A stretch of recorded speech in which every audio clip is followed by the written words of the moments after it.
Hello everybody and welcome back. Today, should you study jazz? Let's find out. Now, before I get started, a little bit of a background. This is coming from someone who studied jazz for 5 years in college.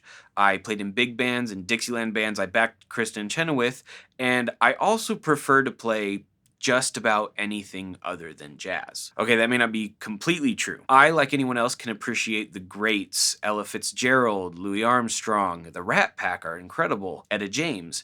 My wife and mine's first dance at our wedding was to I'll Be Seeing You by Billie Holiday. But looking at eras like bebop and hard bop, those are something else. That being said, I studied all the different eras of jazz. I performed all the different eras of jazz, and I was even entrusted with teaching jazz at a university level. So that is enough of a background to lead us to the title and inherent subject of the video: should you study jazz? Now this question comes up because whenever I get a new student who has been self-taught and maybe never taken lessons before, and I'm their first guitar teacher, but they already know their way around the fretboard and things like that, one of the most common goals and requests that I get is, I want to learn jazz, as if it's some sort of atonement that will cover all of their guitar sins and launch them into super soloing stardom. However, when I start them on the jazz trajectory, I would say about 90% of these students get about a quarter of the way through the process before they realize that doing this actually requires them to learn jazz and play jazz. And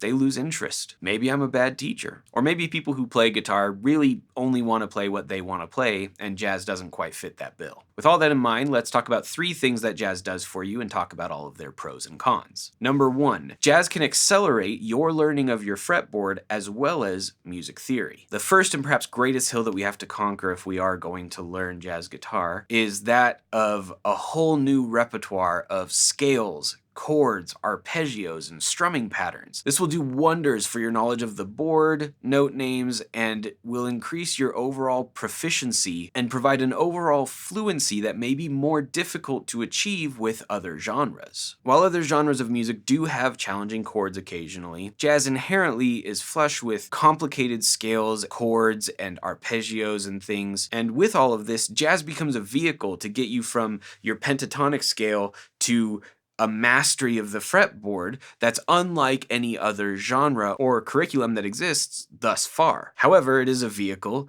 that stalls often, requires a lot of time and energy to work on, and may not always be the funnest to drive. But even with all of that, it can move faster than just about any other vehicle out there if your end goal is fretboard knowledge and music theory knowledge. Because of the necessity to learn all of these chords and scales and arpeggios, the initial learning curve or hill that we deal with when we embark down this road is quite steep, and especially if you already feel fairly proficient in other genres, it can be frustrating to all of a sudden feel like you don't know this instrument at all, and all you have to do is just study all the scales and all the arpeggios and all the chord shapes and all the different positions, and it just goes on and on and on, and you just have to keep climbing that hill till it plateaus. And it may go without saying, but these foundations and scales and things that we learn help us in other genres beyond just jazz. The second thing that jazz can help us with is note reading. Some of you may be surprised to know, and I was surprised as well, that when I got to college, there were quite a few guitarists who actually still didn't know how to read music. Jazz can help us learn to read notes, as well as it can help us learn to dissect the most complex of chord names, such as this, or Or maybe even this. If you're someone who wants to do this for a living, or who wants to play in pit orchestras, or do studio sessions, note reading comes in handy quite often. There are plenty of players out there making more money than me who have no idea how to read music, but learning it can help those of us who are not prodigies. Jazz provides this opportunity because most of jazz looks like this. It is a single melody line with chords written over it. It's our job to know how to read the melody line as well as to know what all of these chords mean and how to play them. Last, but certainly not least, number 3 is improvisation. This is why I think most players think they want to learn jazz. They want to get better at soloing. The inherent nature of most jazz pieces revolves around improvisation. And if we return to our piece of sheet music, we can see how improvisation can work in a live jazz context. Let's say we're playing at a jazz club. There's a saxophonist, a guitarist, being us, a bassist, and a drummer playing on the stage. We pick this song to play. For simplicity's sake, we would say we would likely play this page 6 times.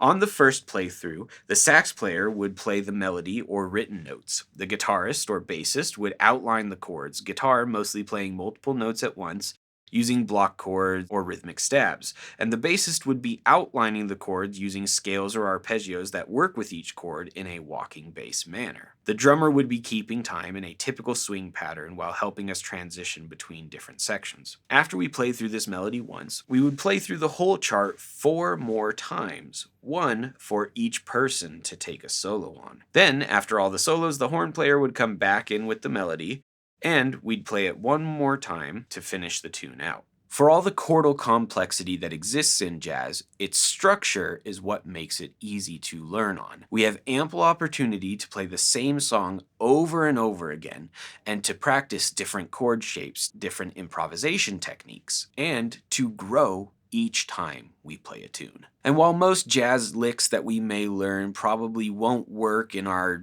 blues or folk or rock or metal solos that we want to get better at, what it does is it teaches us how to construct a solo out of nothing, how to follow chord changes and to improvise lyrically, how to play off of other players, and how to overall just get used to the notion of being put on the spot. In short, should you learn jazz? If your passion is blues and rock guitar, and all you want to do is play blues and rock solos and have fun, then maybe jazz isn't for you. You're probably better off spending time practicing those solos that you love from the past 75 years of rock history, of figuring out how to use the pentatonic scale to the fullest that it can be utilized, which most players don't honestly do. You're better off just striving to be good at what you love. There is no shame in that at all. However, if you want to learn the neck inside and out, you want to be able to dissect the most complex of chords, you want to be able to read sheet music and chord charts, you want to be able to improvise at the drop of a hat in any genre and on any song, even if you've never played it before, and lastly, if you're not afraid of the hard work that comes with that, then maybe jazz is something to be considered. There are other ways to learn all of this, so I'm not going to say that jazz is the end-all be-all of guitar knowledge or it's the only way to learn this, because it's just simply not. There are plenty of players out there who have never studied jazz like I have and who know the fretboard better than I do. And frankly, studying jazz further in this way doesn't really interest me. I'd rather dissect a Jimmy Page solo and figure out why the notes he chose work so well. I'd rather look at Hendrix and say, what made him so revolutionary? I'd rather look at a Beatles song and try to understand why they're still to this day so much better than so many other songwriters. But even with all those goals in mind, even I have to admit that without the foundation of music theory and chords and improvisation that I gained from studying jazz for 5 years, I could not dissect those things. I couldn't look at those things in the analytical way that I love. In short, jazz is this: a structured and organized way to gain what we've talked about: fretboard fluency and music theory knowledge, note reading skills, and a new level of comfort with improvisation. So, have you ever studied jazz? Do you want to study jazz? Are there things that I talked about today that you'd like me to go further into detail on? Let me know down below. As usual, please like and subscribe. It makes my day a little bit better. But even if you don't make my day better by subscribing, go make someone else's day better. My name is Mac Wright. We'll see you around.